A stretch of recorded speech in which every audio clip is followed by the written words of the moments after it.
Hello all dear students, मैं प्रवीण चौहान स्वागत करता हूं आप सभी का अपने पाइबॉन्ड क्लासेस में। और जैसा कि हम लोग जानते हैं कि हम लोग चैप्टर नंबर 2 अभी पिछली ही वीडियो में कंप्लीट किए थे, तो अब जो हमारा शुरू होगा वो चैप्टर नंबर 3 शुरू होगा। और चैप्टर नंबर 3 इस फिजिक्स में है इलेक्ट्रिक करंट। क्या है? Electric current. तो जैसा कि बहुत सारी बातें आप लोग इस इलेक्ट्रिक करंट को लेकर 10th क्लास में पढ़ चुके थे, और आई थिंक मुझे लग रहा है कि 10th के बाद 11th में आपने मौज की है और 12th में सब भूल गए होंगे कि इलेक्ट्रिक करंट क्या है। कुछ बच्चों को पता भी होगा कि इलेक्ट्रिक करंट क्या है। कोई बात नहीं, एकदम बेसिक से शुरू करते हुए चलेंगे। आप भूले हैं नहीं भूले हैं, आपको याद है या नहीं याद है, हर एक चीज आपको बताते हुए चलेंगे। और इलेक्ट्रिक करंट के बारे में बहुत सारी आपसे अच्छी खासी बातें करने वाले हैं कि क्या होता है इलेक्ट्रिक करंट, कैसे काम करता है, कब शॉक लगता है, ये कौन सी क्वांटिटी है, स्केलर है या वेक्टर है, अगर स्केलर है तो क्यों है और वेक्टर है तो क्यों है। चलो शुरू करते हैं फिर फटाफट से बिना किसी टाइम को बर्बाद किए। Electric current. तो इलेक्ट्रिक करंट क्या होता है बच्चे? आपने पढ़ा होगा कि सर आई बराबर क्यू अपॉन टी, यानी आई इज इक्वल्स टू होता है क्यू अपॉन टी। ये तो पता होगा। अब ये है क्या? तो ये बताता है, देखो ये जो टी है ये टी फॉर टाइम को बताती है, टाइम बोले तो रेट। और क्यू फोर क्या होता है? चार्ज होता है ना। अब ये जो चार्ज जब फ्लो करेगा, जब चार्ज किसी कंडक्टर में फ्लो करता है, चार्ज किसी कंडक्टर में फ्लो करता है तो किसी ना किसी रेट से तो फ्लो करेगा। बस इसी को इलेक्ट्रिक करंट कहते हैं। तो यानी डेफिनेशन क्या होगी? The rate of flow of charge. क्या हो जाती है बच्चे definition? The rate of flow of charge in any conductor. ठीक है, the rate of flow of charge in any conductor, किसी भी चालक में आवेश के बहने की दर को, है ना, आवेश के बहने की यानी फ्लो होने की रेट को क्या कहते हैं हम लोग? इलेक्ट्रिक करंट कहते हैं। अब इलेक्ट्रिक करंट आपने पढ़ लिया। अब इलेक्ट्रिक करंट का जो एसआई यूनिट होता है ना, इलेक्ट्रिक करंट का जो मात्रक होता है, एसआई यूनिट होता है, वो होता है एम्पियर। आप सबने पढ़ा होगा कि एसआई करंट, एसआई यूनिट जो है करंट का, वो क्या है बच्चे? एम्पियर होता है। यानी इसको जो मेजर करते हैं वो किसमें करते हैं? एम्पियर में करते हैं। एम्पियर के साथ साथ इसको जिस डिवाइस से मापते हैं, है ना, जो डिवाइस से इसको मापेंगे, जिस डिवाइस से इसको मेजर करेंगे, उस डिवाइस का नाम होता है एमीटर। क्या नाम होता है उसका? डिवाइस का नाम एमीटर होता है। जैसे हमने पढ़ा था कि वोल्ट मीटर है, वोल्ट मीटर किसको मेजर करता है? पोटेंशियल को मेजर करता है। तो एमीटर एक ऐसा डिवाइस है जो किसको मेजर करता है बेटा? एम्पियर यानी करंट को मेजर करता है। करंट के एम्पियर बताता है कि 1 एम्पियर का करंट है, 10 एम्पियर का करंट है, 5 एम्पियर का करंट है। अच्छा आप मुझे बताओ, सारे जल्दी से फटाफट बताओ, आपके घर में मैक्सिमम कितने एम्पियर का करंट आता है? आपके घर में मैक्सिमम कितने एम्पियर का करंट आता है? जल्दी बताओ फटाफट, जल्दी से, कोई भी बच्चा। कितने एम्पियर का करंट आता है? 220 एम्पियर का? वो 220 वोल्ट का करंट आता है बेटे, 220 वोल्ट का करंट आता है वो। तो वो पोटेंशियल है। करंट कितना आ रहा है आपके घर में, ये बताओ, करंट कितने एम्पियर का आ रहा है? नहीं पता? चलो मैं बताता हूँ। जो नॉर्मल है, नॉर्मल आपके घर में आता है 5 एम्पियर का करंट, जो नॉर्मल सर्किट रहते हैं। कितने एम्पियर करंट आता है? 5। और जो ये आपने देखा होगा जिनमें फ्रिज वगैरह या फिर जो लोअर पार्ट में लगे रहते हैं, वो हाईएस्ट पावर वाले होते हैं, जिनमें आप फ्रिज लगा सकते हो, आप अपने टीवी कूलर वगैरह लगा सकते हो, या कोई बड़ी चीजें एसी वगैरह लगाने के लिए। तो वहां जो करंट आता है वो आता है 7 से 10 एम्पियर का करंट। अब कहीं पर 7 एम्पियर हो सकता है तो कहीं पर 10 एम्पियर हो सकता है। ठीक है, तो ये करंट आते हैं। जनरली हमारे घर में कितने एम्पियर का आता है? 5 एम्पियर करंट। आपने चार्जर देखे होंगे, मोबाइल के चार्जर वगैरह, उन पर भी लिखा आता है 5 एम्पियर का करंट ड्रॉ कर रहे हैं वो। तो यानी वो जो हमारे सर्किट रहते हैं वो कितने एम्पियर का सर्किट रहते हैं? 5 एम्पियर का सर्किट। ठीक है। अब एक बात आपको समझनी है ध्यान से, कि जैसे करंट है तो मैंने आपको बताया था the rate of change, the rate of flow of charge in a conductor. तो मैं कंडक्टर ही कह रहा हूं, इंसुलेटर तो नहीं कह रहा ना, क्योंकि इंसुलेटर में तो करंट फ्लो होता ही नहीं। अब पहले बात ये भी कर लेते हैं कि कंडक्टर किसे कहते हैं और इंसुलेटर किसे कहते हैं। बहुत सारे बच्चों को पता होगी और बहुत सारे बच्चों को नहीं पता होगी। तो कंडक्टर्स कौन कौन से हैं या किसे कह रहे हैं हम लोग कंडक्टर, ये बताओ। पहले पहले बात कर लेते हैं कंडक्टर की। तो कंडक्टर्स किसे कहते हैं, जल्दी बताओ भाई। द सब्सटेंस, है ना, the substance which can pass current, electric current and heat. यानी कि वे सब्सटेंस जो करंट और हीट को पास कर सकते हैं। वे सब्सटेंस जो किसको पास कर सकते हैं? करंट और हीट दोनों को पास कर सकते हैं, क्या कहलाते हैं? कंडक्टर। यानी फॉर एग्जांपल आप घर में अपने जो है खाना बनाते हो, किसी बर्तन में बना रहे हो, स्टील के बर्तन में, तो उसमें आपने देखा होगा जब खाने को आप पकाते हो तो जब हीट जाएगी, हीट से वो गर्म होगा तभी तो खाना पकेगा, और जब हीट से गर्म ही नहीं होगा तो खाना पकेगा नहीं। तो इसका मतलब वो हीट पास कर रहा है। अब उसी में आप अगर करंट भी पास करना चाहें तो करंट भी पास करेगा। यानी मैक्सिमम वो चीजें जो हीट पास करती है वो करंट भी पास करती है। ठीक है, तो जो करंट और हीट दोनों को पास करते हैं उन्हें हम कंडक्टर कहते हैं। फॉर एग्जांपल आयरन हो गया, स्टील हो गया, आपका एल्यूमिनियम हो गया, कॉपर हो गया, ये सब क्या है आपके कंडक्टर्स में आते हैं, और बहुत सारी चीजें हैं कंडक्टर में जो आती हैं। इंसुलेटर किसे कहते हैं? The substance that do not pass electric current and heat. जो हीट और करंट दोनों को पास नहीं करते उनको हम क्या कहते हैं? इंसुलेटर। ठीक है, यानी कि इनसे अगर आप हीट पास करना चाहो तब भी हीट पास नहीं करेंगे, और करंट भी पास करना चाहो तब भी ये करंट पास नहीं करेंगे। तो भैया मैं आपको यही समझा रहा हूं कि इंसुलेटर किसे कहते हैं, कि वे सब्सटेंस होते हैं जो करंट और हीट दोनों को पास नहीं करते। अब इनमें कौन कौन से एग्जांपल आते हैं? आपका रबड़ हो गया, प्लास्टिक हो गया, पेपर हो गया, है ना, वुड हो गया, लकड़ी हो गया। तो ये सब किसके एग्जांपल है? आपके इंसुलेटर के एग्जांपल। क्योंकि जब आप इनसे हीट पास या करंट पास करोगे तो ये कुछ भी पास नहीं करेंगे, कुछ भी पास नहीं करेंगे। क्यों राजा बेटा, सारी बातें क्लियर हो रही है आप लोगों की नहीं? अगर क्लियर हो रही है और मजा आ रहा है तो यार एक बार फटाफट से वीडियो को लाइक करो, जल्दी करो, फटाफट से वीडियो को लाइक कर दो और शेयर भी कर दो अपने ग्रुप में, ताकि सभी बच्चों के पास ये पहुंच जाए। ठीक है, तो इंसुलेटर हमने पढ़ लिया, कंडक्टर हमने पढ़ लिया। अब बात आती है मेन पॉइंट कि मैंने क्या कहा है। मैंने कहा है कि इलेक्ट्रिक करंट जो है rate of flow of charge in any conductor. मैंने ये तो नहीं कहा इन एनी इंसुलेटर, क्योंकि इंसुलेटर में तो जाएगा ही नहीं, इंसुलेटर में तो करंट फ्लो ही नहीं होता। तो मैं यही पूछना चाह रहा हूं कि why it does not flow in the insulator. ये भी तो क्वेश्चन आ सकता है कि करंट इंसुलेटर में पास क्यों नहीं होता, करंट केवल कंडक्टर में ही पास हो रहा है, क्यों इंसुलेटर में क्यों नहीं हो रहा? कुछ तो रीजन होगा इसके पीछे, है ना। तो यही टॉपिक में डाल देता हूं और इसी को समझते हैं। ठीक है भाई, तो टॉपिक क्या है हमारा? टॉपिक है हमारा why does electric current do not pass in insulator. बताओ, इलेक्ट्रिक करंट इंसुलेटर्स में पास क्यों नहीं होता? ठीक है, बताओ जल्दी से फटाफट। इंसुलेटर जो होते हैं उनमें इलेक्ट्रिक करंट पास क्यों नहीं हो रहा? अब आप कहेंगे सर हमें तो पता नहीं है, तो हम किस लिए हम बता रहे हैं ना। तो इसलिए पास नहीं होता क्योंकि जो कंडक्टर्स होते हैं उनका जरा मैं आपको स्ट्रक्चर बता दूं, है ना। आपको पता है everything is made up of small particle that is known as atom and molecules by the Rutherford model. हर एक चीज छोटे छोटे पार्टिकल से मिलकर बनी है। ठीक है, जिन्हें हम क्या कहते हैं? एटम कह रहे हैं या मॉलिक्यूल कह रहे हैं। अब जरा स्ट्रक्चर के ऊपर देखना फटाफट से। अगर मैं कंडक्टर का स्ट्रक्चर देखता हूं, किसका स्ट्रक्चर देखता हूं? कंडक्टर का स्ट्रक्चर देखता हूं, और फिर उसके बाद इसका इंसुलेटर का स्ट्रक्चर देखता हूं। तो इंसुलेटर में जैसे आपका कार्बन हो गया, है ना, तो कार्बन क्या कर रहा है? अपने सारे जितने उसके पास में, ये कार्बन का है, कार्बन के पास जितने भी सारे क्या है आपके बचे हुए 4 एटम होते हैं, वो बाकी किसी के साथ में, चाहे कार्बन हो चाहे हाइड्रोजन हो, या किसी न किसी के साथ में वो अपना कोवलेंट बॉन्ड बनाए हुए हैं। कौन सा बॉन्ड बनाए हुए हैं? कोवलेंट बॉन्ड बनाए हुए हैं। लेकिन वहीं अगर आप किसी दूसरे का स्ट्रक्चर लेते हो कंडक्टर का, है ना, ये तो इंसुलेटर हो गया, कार्बन तो इंसुलेटर में आएगा, है ना। अगर इसमें देख रहे हैं तो इसमें सारे के सारे जो इलेक्ट्रॉन है वो क्या है? कोवलेंट बॉन्ड बनाए हुए हैं, कोई भी इलेक्ट्रॉन फ्री नहीं है, कोई भी इलेक्ट्रॉन इनके पास फ्री नहीं है। और जब कोई इलेक्ट्रॉन फ्री नहीं है तो करंट को कैरी कौन करेगा? अरे करंट का कैरियर ही नहीं बचा इसमें, क्योंकि करंट को ले जाने वाला ही नहीं बच रहा, क्योंकि सारे इलेक्ट्रॉन्स क्या है? कोवलेंट बॉन्ड बनाए हुए हैं। तो इसमें फ्री इलेक्ट्रॉन नहीं है। क्या नहीं है इसमें?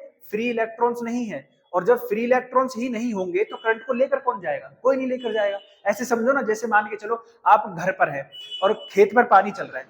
अब खेत पर पानी चल रहा है और आपके पिताजी वहां पानी चला रहे हैं, लेकिन तभी आपको काम याद आता है और आप अपने काम से चले जाते हैं। अब पापा जी को चाय पहुंचानी है, लेकिन घर पे तो कोई है नहीं। अब चाय पहुंचाएगा कौन? जब आप आओगे तभी तो चाय पहुंचेगी। बात सीधी सीधी है ना? नहीं, जब आप आओगे, जब आप फ्री रहोगे तभी तो चाय पहुंचेगी, और जब आप फ्री नहीं है, आप कुछ काम कर रहे थे, तो फिर कैसे चाय पहुंचेगी? बात क्लियर है या नहीं? तो सीधी सीधी बात वही कह रहा हूं कि जब इंसुलेटर होते हैं तो इंसुलेटर के जो आपके क्या है मॉलिक्यूल्स हैं, सभी इंसुलेटर के जो मॉलिक्यूल्स होते हैं वो कहीं ना कहीं कोवेलेंट बॉन्ड बनाए रहते हैं, यानी उनमें कोई भी फ्री इलेक्ट्रॉन नहीं होता। जबकि मैं बात करता हूं अगर कंडक्टर की, तो कंडक्टर में जैसे आपका सोडियम हो गया, चलिए मान लीजिए ये भी करंट पास कर सकता है ना। तो इसमें जैसे 2, 8 और 1, अब ये जो 1 वाला इलेक्ट्रॉन है ये तो फ्री है ना, बोलिए, ये तो अकेला है, कोवेलेंट बॉन्ड तो ये सारे बना रहे हैं, अकेला इलेक्ट्रॉन थोड़ी ना कोवेलेंट बॉन्ड बनाएगा। तो या तो वो किसी को दिया जाएगा, ठीक है, लिया तो जाएगा ही नहीं क्योंकि वो दे ही सकता है। मेटल्स क्या कर सकते हैं, देने की प्रॉपर्टी रखती है, तो ये मेटल में ही आता है। अब ये जब देगा तो इसके पास में फ्री इलेक्ट्रॉन है या नहीं, इसने तो कोई कोवेलेंट बॉन्ड नहीं बनाया। अब जब ये फ्री इलेक्ट्रॉन रहेगा तो क्या करेगा, ये करंट का कैरियर का काम करेगा। करंट कैरियर मतलब करंट को एक जगह से दूसरी जगह पर लेकर जाएगा। तो इनमें करंट कैरियर मौजूद होते हैं, करंट कैरियर मौजूद होते हैं मतलब फ्री इलेक्ट्रॉन इनमें रहते हैं, लेकिन इनमें कोई फ्री इलेक्ट्रॉन नहीं रहता। इस वजह से, है ना। अब बताओ बात क्लियर हुई या नहीं हुई? अब किसी को भी आप अपना उत्तर दे दोगे कि नहीं दे दोगे? कोई आपसे पड़ोसी, आपका रिश्तेदार, कोई भी पूछ ले आके फटाफट से कि बताओ इंसुलेटर में क्यों नहीं हो रहा, फटाक से आंसर दे दो, इंसुलेटर में इसलिए नहीं हो रहा क्योंकि उसमें फ्री इलेक्ट्रॉन नहीं है। लेकिन मेटल्स में फ्री इलेक्ट्रॉन रहते हैं, इस वजह से, है ना, मेटल्स में क्या रहते हैं, फ्री इलेक्ट्रॉन रहते हैं, इस वजह से उनमें करंट पास हो जाता है। लेकिन इंसुलेटर में कोई फ्री इलेक्ट्रॉन नहीं है, इसलिए उनमें करंट पास नहीं होता।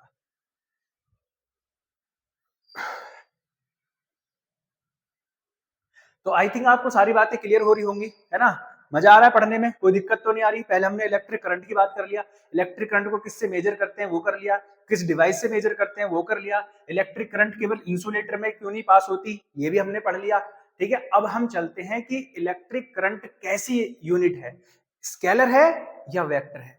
स्केलर है तो क्यों है, वेक्टर है तो क्यों है, चलिए देखते हैं, है ना। जैसे कि अभी एक वायर मैंने बताया था आपको बनाकर कि ये मान लो ये वायर है, इसमें करंट इधर फ्लो हो रहा है, तो ऐसे बता देते हैं, ये एरो का चिन्ह लगा देते हैं, ये एरो का चिन्ह लगा देते हैं, ठीक है। तो अब मुझे आप बताओ कि विच टाइप ऑफ क्वांटिटी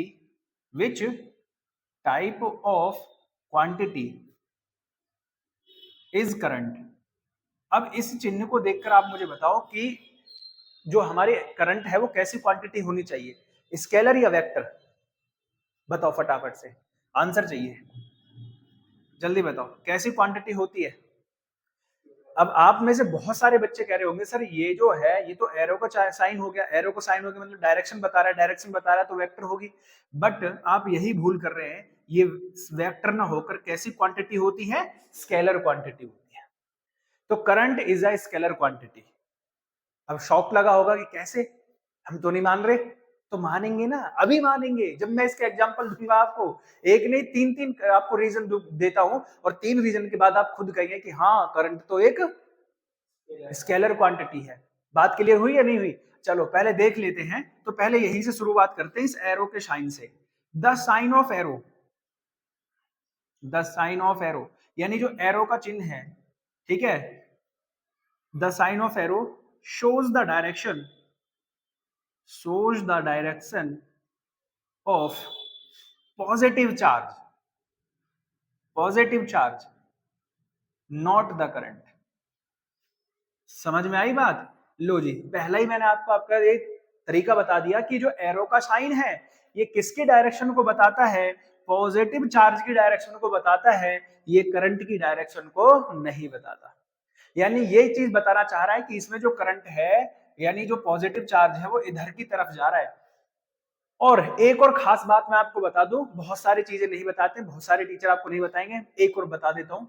अगर करंट इसमें इधर जा रहा है तो इलेक्ट्रॉन हमेशा करंट के अपोजिट मूव करेंगे भाई, है ना। बहुत सारी ऐसी मजेदार चीजें बताऊंगा मैं आपको इसमें, करंट वाले चैप्टर में बहुत ज्यादा अमेजिंग चीजें बताऊंगा। आपको लग रहा होगा कि electron is the carrier of current, no, electron हमेशा करंट के अपोजिट मूव करेंगे। अगर याद रखिए, कई बार ऐसा क्वेश्चन पूछा भी जाता है बोर्ड में कि एक डायग्राम बना दिया जाएगा और डायग्राम में आपको डायरेक्शन ऑफ करंट दे दी जाएगी और आपसे पूछेगा which will be the direction of electron. तो हमेशा करंट के अपोजिट रहती है, जिधर करंट जा रहा है उसके अपोजिट हमेशा इलेक्ट्रॉन मूव करते हैं, क्योंकि जो करंट है उनके कैरियर कौन होते हैं, पॉजिटिव चार्ज।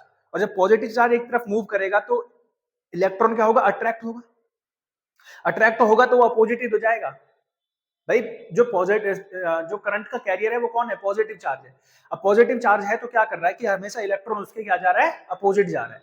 ठीक है, क्योंकि ये मैंने अभी आपको लिखा भी, the sign of arrow shows the direction of positive charge not the current. ठीक है, बात समझ में आ गई। अब हर जगह पर अलग अलग होते हैं कैरियर जो होते हैं, कई जगह इलेक्ट्रॉन भी होंगे, कई जगह प्रोटॉन मतलब जो आपके पॉजिटिव चार्ज भी होगा, तो वो मैं आपको बाद में बताऊंगा। ठीक है, तो ये चीज ध्यान रखिए, जो एरो का साइन है वो किसकी डायरेक्शन को बताता है, वो किसकी डायरेक्शन को बताता है, पॉजिटिव चार्ज की डायरेक्शन को बता रहा है, ना कि करंट की डायरेक्शन को बता रहा है। दूसरी बात, if current is a vector quantity, मान लो थोड़ी देर के लिए कि यदि करंट क्या है, एक वेक्टर क्वांटिटी है, तो आप मुझे बताओ कि अगर मैं तार को इस तरह से मोड़ दूं, अगर करंट एक वेक्टर क्वांटिटी था तो देखो क्या इसकी डायरेक्शन नहीं बदल रही।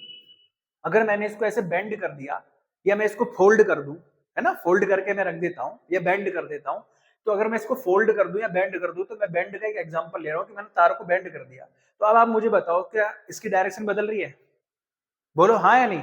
अगर करंट एक वेक्टर क्वांटिटी होता तो इसकी वैल्यू का भी मान यानी वैल्यू को भी चेंज होना चाहिए था, क्योंकि एज ये इसकी डायरेक्शन बदल रही है तो डायरेक्शन के अकॉर्डिंग इसकी वैल्यू भी बदलनी चाहिए थी, बोलो हाँ या नहीं। अगर बदलनी चाहिए थी तो आप मुझे अब रियल में बताओ, क्या रियल में ऐसा होता है, क्या करंट की वैल्यू बदलती है। अगर आप तार को मोड़ दें, हम तो ऐसा भी होता है कि अगर दो तार टूट गए तो उसे ऐसे करके बेंड कर देते हैं अच्छा खासा, कई बार उसकी डायरेक्शन चेंज कर देते हैं, लेकिन क्या करंट की वैल्यू, हमारे घर में आने वाली करंट की वैल्यू बदलती है, तो आप कहेंगे सर नहीं बदलती। अब नहीं बदल रही तो मैं कैसे मान लूं कि ये वेक्टर क्वांटिटी है। अगर थोड़ी देर के लिए आपकी बातें मानकर इसको मान भी लिया जाए कि ये कैसी है, वेक्टर क्वांटिटी है, तो भाई जब मैं इसको बेंड कर रहा हूं तो बेंड करने पर इसकी डायरेक्शन बदल रही है, डायरेक्शन बदलने पर इसकी वैल्यू बदलनी चाहिए, क्या बदल रही है, नहीं बदल रही। तो इसका मतलब क्या है कि current is a scalar quantity. तो दूसरा पॉइंट ये है कि इफ वी बेंड और fold the wire, if we bend और फोल्ड द वायर, अगर मैं वायर को बेंड या फोल्ड कर दूं, the value of current, the value of current do not change. और डू नॉट चेंज इसका मतलब ये कैसी क्वांटिटी होगी, स्केलर क्वांटिटी होगी, ना कि वेक्टर। रीजन बता देगा कि अगर ये बेंड होती और बेंड होने पर डायरेक्शन बदल रही है तो करंट का वैल्यू भी चेंज होना चाहिए था, बट ऐसा नहीं हो रहा है, इसलिए करंट क्या है, स्केलर क्वांटिटी है। बोलो दो पॉइंट से आपको लग रहा है ना कि current is a scalar quantity, अब तो नहीं लग रहा है कि current is a vector quantity, लगेगा भी नहीं। तीसरी बात, आपने देखा होगा ये एक जंक्शन हो गया, इस जंक्शन पर मान लीजिए यहां यहां यहां तीन जगह से करंट आ रहा है, एक जगह से जा रहा है, ठीक है, मान लो आ ही रहा है, जा तो रहा ही नहीं है, तो टोटल करंट कैसे होगा, तो ऐड जो होगा, मान लीजिए इस डायरेक्शन को आई कैप, इस डायरेक्शन को जे कैप और इस डायरेक्शन को के कैप, ऐसे ही तो मानोगे, जैसे कि हो गया 2i plus 3j plus 4k, इस तरह से ही तो होता है।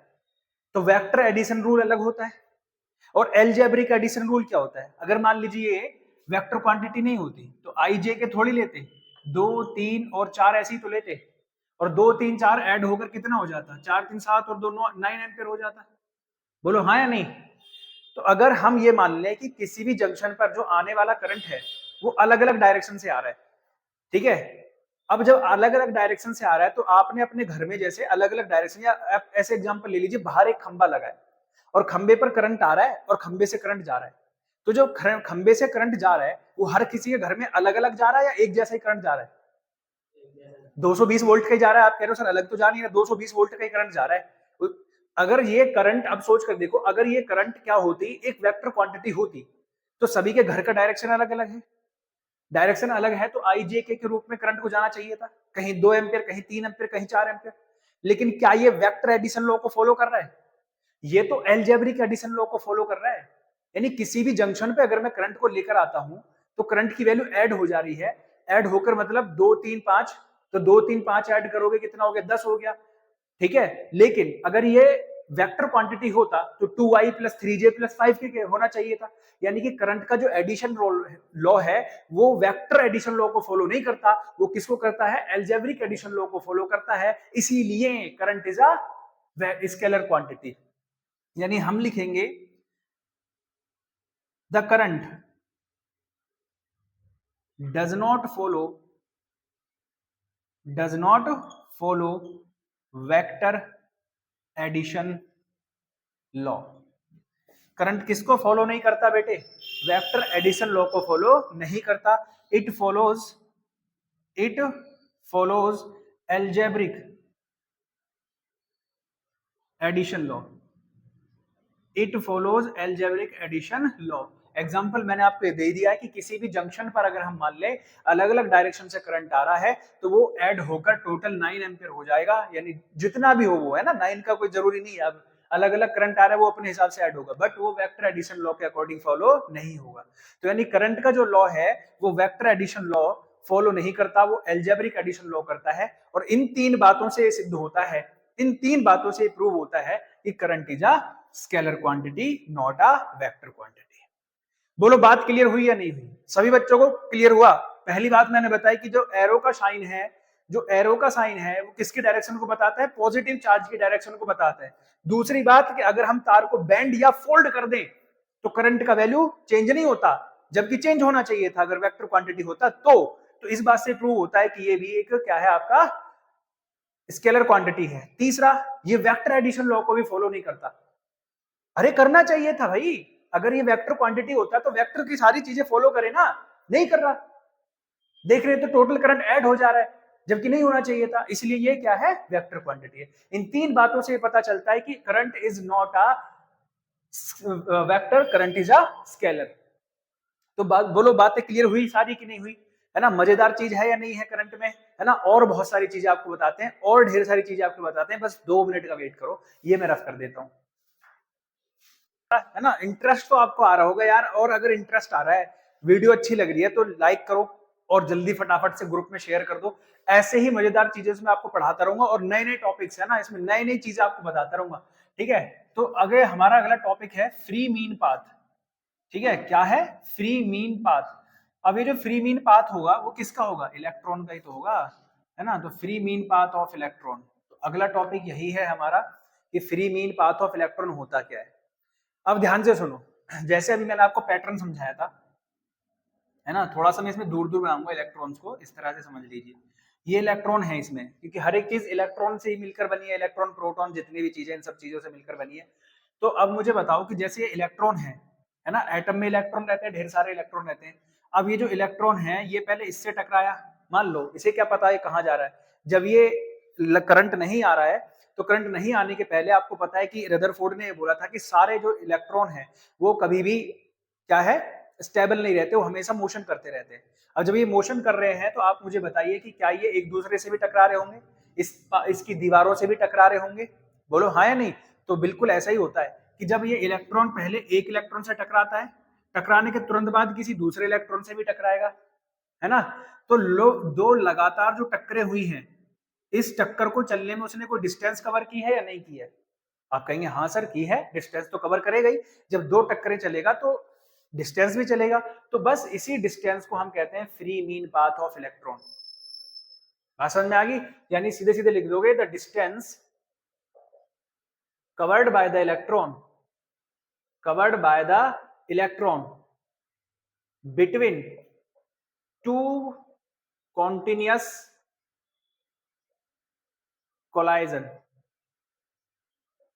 ठीक है, क्या लिखा आप लोगों ने? The distance covered between two continuous collision, दो लगातार टक्करों को चलने में चली गई दूरी।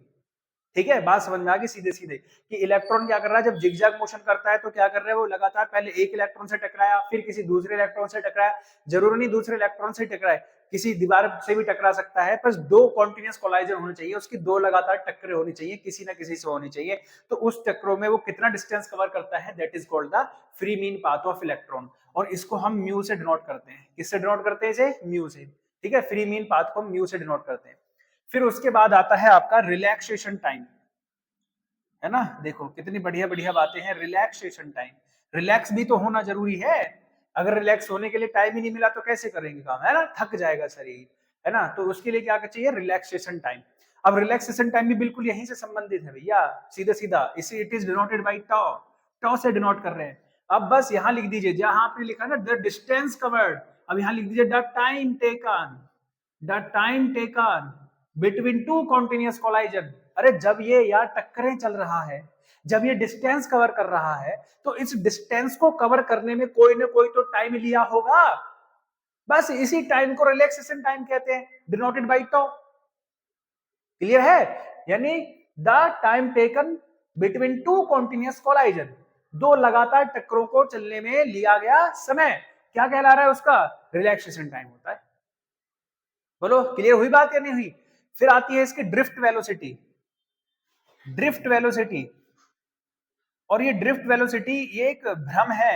भ्रम बोले तो मतलब ऐसा माना गया, जैसे साइंटिस्टों ने ये कहा कि भाई जैसे इसमें अभी कोई करंट पास नहीं हो रहा, करंट नहीं पास हो रहा, तो ये सारे जो इलेक्ट्रॉन है वो जिगजैग मोशन करते हैं, एक फ्रीक्वेंसी से मोशन कर रहे हैं, और उन्होंने ये सोचा कि जब इसमें करंट आता है तो ये इलेक्ट्रॉन की रफ्तार बढ़ जाती है, लेकिन ऐसा नहीं होता, इलेक्ट्रॉन तब भी उसी स्पीड से चलते हैं, है ना। तो इसलिए इसका नाम दे दिया ड्रिफ्ट वेलोसिटी। क्या नाम दिया गया इसका? Drift velocity. तो आप क्या कहेंगे drift velocity? When the electric current pass through the wire, जब किसी वायर में या किसी कंडक्टर में क्या होती है? इलेक्ट्रिसिटी पास होती है। जब किसी कंडक्टर में इलेक्ट्रिसिटी पास होती है, करंट पास होता है, the electron start to move with the velocity, electron एक वेलोसिटी से चलना शुरू कर देंगे, उसी वेलोसिटी को हम क्या कहते हैं? Drift velocity. बात समझ में आ गई? बस सीधी सीधी बात यह है कि जब कंडक्टर में करंट पास होगा तो इलेक्ट्रॉन किसी ना किसी वेलोसिटी से तो चलेगा, उसी वेलोसिटी को हम क्या कहते हैं? Drift velocity, denoted by VD. ठीक है, किससे डिनोट करते हैं इसे? वीडी से डिनोट करते हैं, वीडी फॉर ड्रिफ्ट वेलोसिटी। बोलो बात क्लियर हो गई कि नहीं? तीनों बातें बहुत अच्छे से क्लियर हो गई होगी आपको। पहले मैंने बताया free mean path. Free mean path क्या है? The distance covered between two continuous collision by the electron. Electron दो लगातार टक्करों में जितना डिस्टेंस कवर करता है वो उसका हो जाता है फ्री मीन पाथ। फिर दो लगातार टक्करों को चलने में कोई ना कोई तो टाइम लेगा, कोई ना कोई तो समय लेगा, उस समय को हम कहते हैं रिलैक्सेशन टाइम। फिर ड्रिफ्ट वेलोसिटी क्या होती है यार? जब कंडक्टर में करंट पास करेंगे तो इलेक्ट्रॉन ड्रिफ्टेड हो जाएंगे। ड्रिफ्टेड बोले तो किसी ना किसी नई वेलोसिटी से चलना शुरू कर देंगे, उसी नई वेलोसिटी को हम क्या कहते हैं? ड्रिफ्ट वेलोसिटी, वीडी कहते हैं। बट मैं आपको पहले बता चुका हूं कि ये एक अफवाह थी, ये एक भ्रम था, तो इसलिए ये ऐसा नहीं है कि इलेक्ट्रॉन की स्पीड बढ़ जाती है, वही रहती है। इसलिए इसको बाद में ये भी कह दिया गया कि ये अफवाह वेग है। ठीक है, तो ये मान ले कि ये ड्रिफ्ट वेलोसिटी बस यही है कि जब इसमें करंट पास होता है तो इलेक्ट्रॉन जिस वेलोसिटी से चलते हैं उसी को हम ड्रिफ्ट वेलोसिटी कह रहे हैं। बात क्लियर हुई इतना? बोलो बात समझ में आ गई? तीनों टॉपिक क्लियर हो गए आपके? चलिए एक लास्ट टॉपिक है, रिलेशन बिटवीन ड्रिफ्ट वेलोसिटी, है ना, relation between drift velocity and current, यानी ड्रिफ्ट वेलोसिटी वीडी और आई में हम लोग रिलेशन निकाल रहे हैं। तो जैसे ये ले लो, इसी को ले लो भाई, ये जो हमारा क्या है? एक कंडक्टर है, बिल्कुल ध्यान से समझना, है ना। ये कंडक्टर है, क्या कंडक्टर का कोई ना कोई एरिया होगा? बोलो, इसका कोई ना कोई तो एरिया होगा। रिलेशन निकाल रहे हैं अब किस किस में? ड्रिफ्ट वेलोसिटी में और करंट में। ठीक है, ध्यान से समझना। इसलिए इसका कोई ना कोई एरिया होगा, और इसका जब एरिया है तो मैंने इसमें आई करंट पास कर दिया, तो इसमें जो इलेक्ट्रॉन है ये सारे इसके अपोजिट चलेंगे, वो भी कौन सी वेलोसिटी से? वीडी वेलोसिटी से। बताया था कि इलेक्ट्रॉन हमेशा करंट के अपोजिट चलते हैं। तो इसमें जो नंबर ऑफ इलेक्ट्रॉन है वो n है, और एक इलेक्ट्रॉन पर चार्ज की वैल्यू होती है e। e की वैल्यू आपको पता होनी चाहिए 1.6 इंटू 10 की पावर -19, क्योंकि 2 चैप्टर आप पढ़ चुके हैं तो ये तो पता ही होना चाहिए। तो टोटल नंबर ऑफ चार्ज कितना हो गया बच्चे इस पर? n इंटू ई। इलेक्ट्रॉन का जो चार्ज रहा वो n इंटू ई तो रहा। अब जो यहाँ से इलेक्ट्रॉन पास हो रहे हैं तो एक एरिया से दूसरे एरिया पर जा रहे हैं इलेक्ट्रॉन, देखो इधर की तरफ मूव कर रहे हैं, तो इलेक्ट्रॉन एक एरिया से दूसरे एरिया पर जा रहे हैं, और जब इस एरिया पर जा रहे हैं तो टाइम कितना लेंगे? टी टाइम लेंगे, कि टी टाइम बाद वो इस एरिया पे यहाँ पहुंच जाएंगे, इस एरिया से इस एरिया पर पहुंच जाएंगे। तो जो टोटल चार्ज होगा आप मुझे बताइए, क्या क्यू एन ई पर तो डिपेंड करेगा ही करेगा, जितने ज्यादा नंबर ऑफ इलेक्ट्रॉन उतने ज्यादा चार्ज होगा। बात क्लियर है या नहीं? फिर आप मुझे बताइए, क्या ये वीडी पर डिपेंड नहीं करेगा? जितना ज्यादा वेलोसिटी होगा उतना फास्टली ये मूव करेंगे, उतना ज्यादा चार्ज जाएगा। फिर क्या क्यू की वैल्यू एरिया पर डिपेंड नहीं करेगी? जितना बड़ा एरिया होगा इलेक्ट्रॉन उतना ही ज्यादा जाएगा। फिर आप मुझे बताइए कि क्या क्यू की वैल्यू टाइम पर डिपेंड नहीं करेगी, कितने टाइम में जा रहा है? तो जो क्यू का वैल्यू हो जाएगा टोटल, है ना, क्यू का जो वैल्यू हो जाएगा वो N E A V D into T हो जाएगा। ठीक है, क्यू का जो वैल्यू है वो कितना हो जाएगा? क्यू का जो वैल्यू है फटाफट से देखो, क्यू का जो वैल्यू है NEAVD इंटू टी नहीं हो गया, सभी को मिला दे तो, ठीक है। अब Q बराबर हम लोग कह सकते हैं KNEAVD इंटू टी। के की वैल्यू एयर के लिए 1 होती है, तो Q is equals to NEAVD into T. बोलो क्या आ गया, क्यों आ गया, टोटल चार्ज आ गया ऑफ द कंडक्टर। इस कंडक्टर का टोटल चार्ज क्या है, ये होता है। अब अगर मुझे करंट निकालना है, आई निकालना है, तो Q अपॉन टी होता है बाय द डेफिनेशन। आई बराबर Q अपॉन टी होता है कि नहीं होता। अब जब आई बराबर Q अपॉन टी होता है तो Q की वैल्यू रख दीजिए, फटाफट से रखो इधर। तो आई बराबर Q की वैल्यू है NEAVD इंटू टी और अपॉन में टी, तो क्या टी से टी कैंसिल हो जाएगा, तो I is equals to NEAVD। ये रिलेशन आ गया। रिलेशन में मैं लिख सकता हूं कि I is proportional to VD। I is proportional to VD, यानी करंट जो है किसके प्रोपोर्शनल है, ड्रिफ्ट वेलोसिटी के प्रोपोर्शनल है। जितना ड्रिफ्ट वेलोसिटी बढ़ेगी उतना ही करंट की वैल्यू भी बढ़ जाएगा। क्लियर हुआ सारी बातें। तो ये रिलेशन हो जाता है आपका किसमें, ड्रिफ्ट वेलोसिटी में और करंट में।